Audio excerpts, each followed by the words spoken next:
going to look at the plaque that they put up where a Border Patrol agent was shot and killed. It's out in the middle of nowhere. Can't hear any sounds from the city or from the highway or road, anything. Lots of rocks, really rough canyon. It's a pretty peaceful spot for a shootout to take place.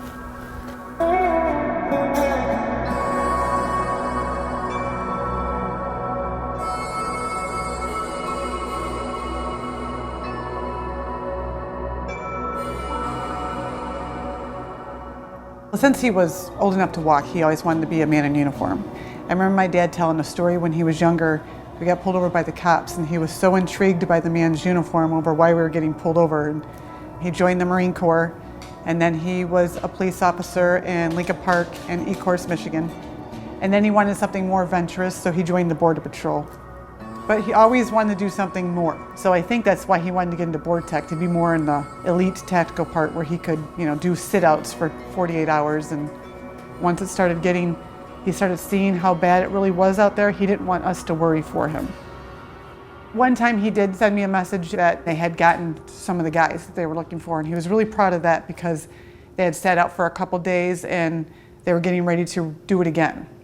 And that's what happened to end up being the fateful night, was when they did it again.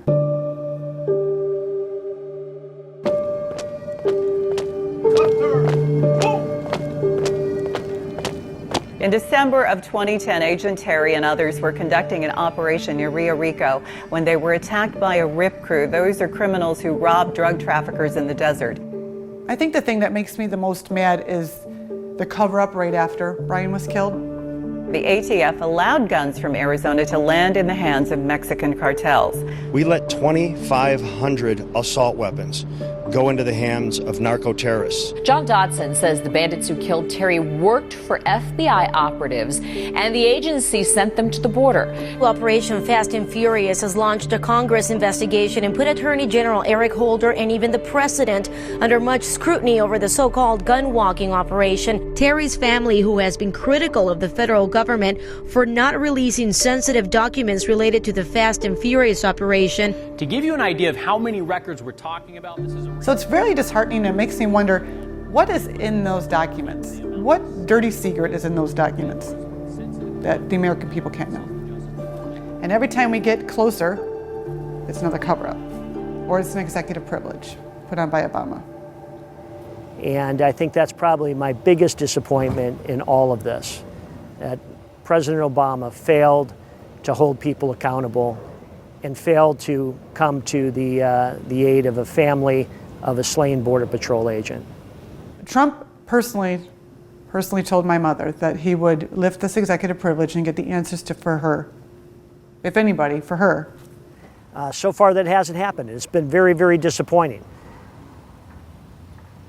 So if Trump keeps his promise, which I hope he did, then it was all of our backing Trump was not for nothing.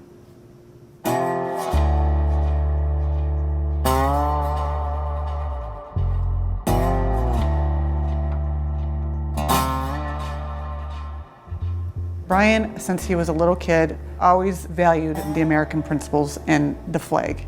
I think Brian would have welcomed a wall. I hope that the promise is not just a promise, I hope it becomes a reality. And yes, I do believe that a better wall or better security on the border would have had an impact on Brian's situation and what happened to him. Sir, Border Patrol agent Brian Terry was shot. You are allowed to sleep peacefully at night because rough men stand ready to do violence on your behalf.